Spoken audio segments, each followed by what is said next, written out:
Adelaide United played host to Melbourne Victory in a replay of last season's grand final tonight. It was United who dominated, claiming a convincing victory at Highmarsh Stadium. To take us through the match, let's cross to Fox Sports commentators Simon Hill and Robbie Slater. And it seems, guys, that the United got on top early and the Victory just couldn't recover.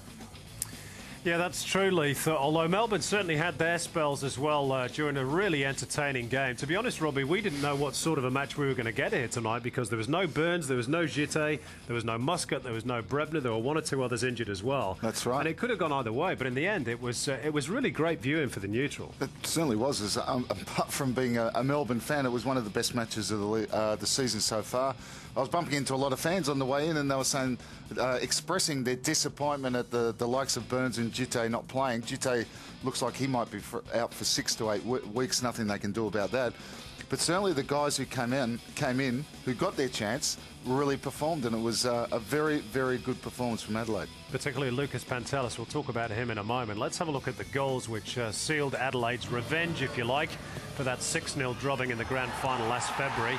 Bit of a scruffy way to start. Lubo Milicevic with an own goal, but Adelaide had started very brightly. They probably deserved that opener. They did. They come out firing on all cylinders, and that was an own goal to the unlucky Milicevic. This was the second. Travis Dodd. Travis Dodd. Yeah, good finish, but not very good defending from Steve Panelidis. He'll be disappointed with that. Comes in too square.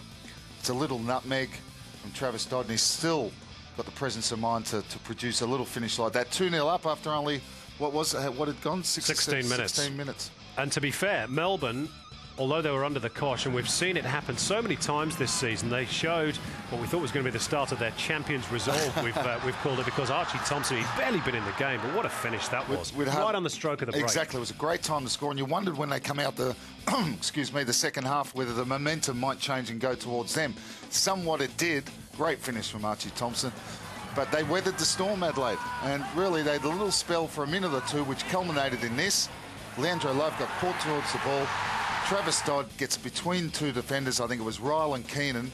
Won't be happy with that, Ernie Merrick, but it's a good header. He sends it back from where it's come from, and it's a great goal and a great performance from the captain. Yeah, he had a fantastic night, and that was his touch there to set up Lucas Pantelis, and, well, this goal was just the icing on the cake. We still had a bit to do, didn't he? Lucas Pantelis found himself in a lot of space. The goal comes because he's positive.